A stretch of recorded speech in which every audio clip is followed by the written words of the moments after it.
উত্তর দিনাজপুর জেলার রামগঞ্জ এলাকায় স্বচ্ছ ভারত অভিযান কর্মসূচিতে অংশ নিয়ে পরিচ্ছন্নতার বার্তা ছড়িয়ে দিলেন এলাকার বিশিষ্ট সমাজসেবী ও বিজেপি নেতৃবৃন্দ।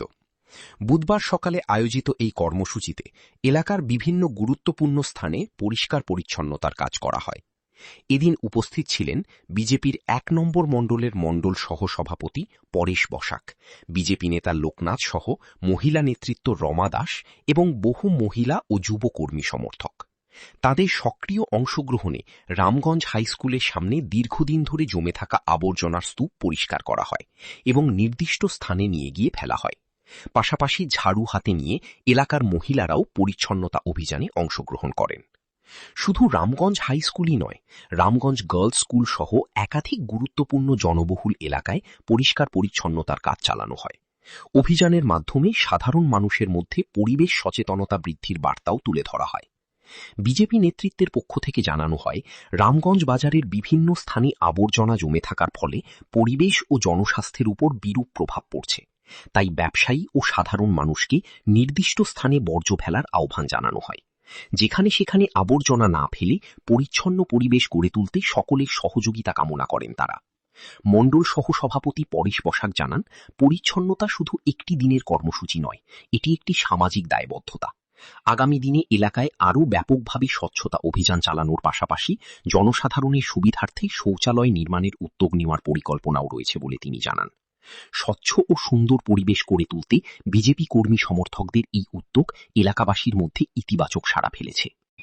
সর্বপ্রথমে আপনাদের চ্যানেলের মাধ্যমে আমি সমগ্র বিশ্ববাসীকে বিনম্র প্রণাম জানাই এবং আমাদের যে যশস্বী প্রধানমন্ত্রী যিনি শ্রী দামোদর দাস নরেন্দ্র মোদী,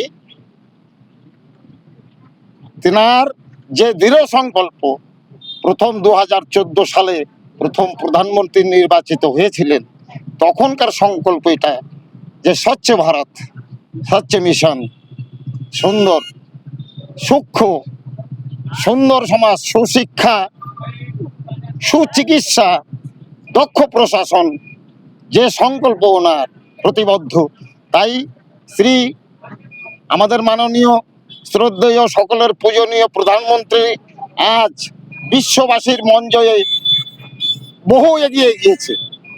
তাই আমরা সেই মিশনকে ধারাবাহিকভাবে এগিয়ে নেওয়ার জন্য আজ আমরা বিপুলভাবে মাতৃশক্তি, নারী শক্তি, যুব শক্তি এবং সর্বস্তরের বাচ্চার থেকে বৃদ্ধ, যুবা, যুবতী সকলের সারা আমরা সর্বত্র পাচ্ছি এবং সেই মিশন ধাপে ধাপে বিশ্বজয়ের গোড়দরায় দাঁড়িয়েছে। কারণ আজ আমাদের এই সংগঠনের যে প্রতীকী চিহ্ন কমল অর্থাৎ পদ্ম, সেটা গঙ্গোত্তরী থেকে ও ঢেউয়ের মতো স্রোতে বইতে বইতে গঙ্গাসাগরে পৌঁছিয়েছে। তাই আজকের এই মিশন আজ তেমনভাবে সফলতা যদি নাও পেয়ে থাকে, আমি আশা রাখবো আগামী দিনে শুধু পশ্চিমবঙ্গবাসী নয়, সর্বস্তরের মানুষ সকল মতভেদ ভুলে, বিগত দিনের যত মতান্তর ছিল সব ভুলে এক মনে এক প্রাণে সকলে এই ভারত ভূমির সেবার জন্য স্বচ্ছতা বজায় রাখবেন, এটা বলে আমি সকল বিশ্ববাসীর কাছে নিবেদন করছি। ভারত মাতা কি, ভারত মাতা কি, ভারত মাতা কি। আমার নাম শ্রী লোকনাথ দাস। কি দায়িত্বে রয়েছেন? আমি রয়েছি আমাদের যে মণ্ডল, 3টে অঞ্চল নিয়ে, রামগঞ্জ 1, 2 এবং মাটিখন্ডা 1, 3টে অঞ্চল নিয়ে আমাদের মণ্ডল গঠিত হয়, সাংগঠনিক মণ্ডল। সেই মণ্ডলের সহসভাপতি হিসেবে মণ্ডলের দায়িত্ব এবং রামগঞ্জ 1 গ্রাম পঞ্চায়েতের সাংগঠনিক ও প্রশাসনিক এই দায়িত্বগুলো আমি এবং আমার সহযোগী হিসাবে আমাদের এই যে রয়েছে পরেশবাবু পরেশ চন্দ্র বসাক মহাশয়কে, দুজনকে নিযুক্ত করেছে সংগঠনের পক্ষ থেকে।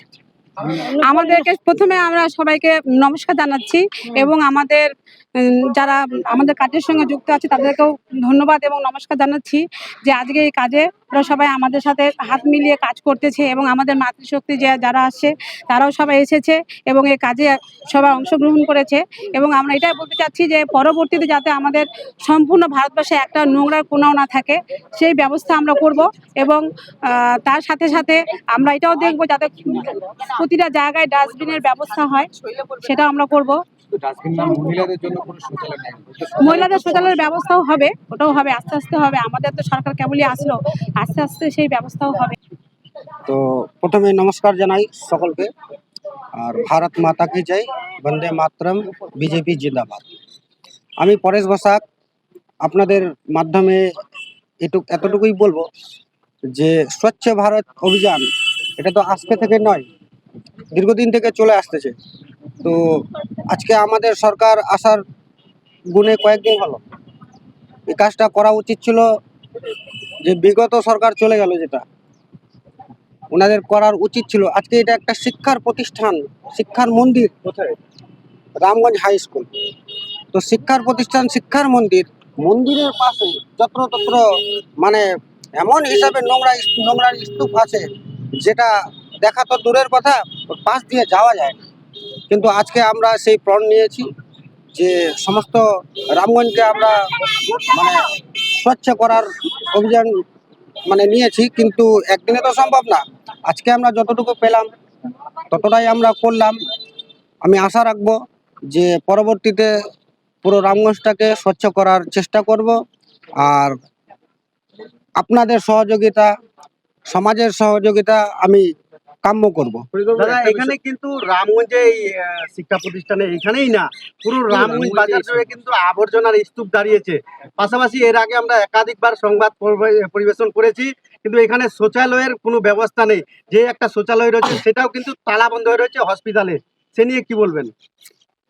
সে নিয়েও অনেকবার বলা হয়েছে যে শৌচালয়ের বিষয়ে, তারপরে ডাস্টবিনের ব্যাপারটা পঞ্চায়েতে বেশ কয়েকবার বলা হয়েছে, তো ওরা কর্ণপাত করে না।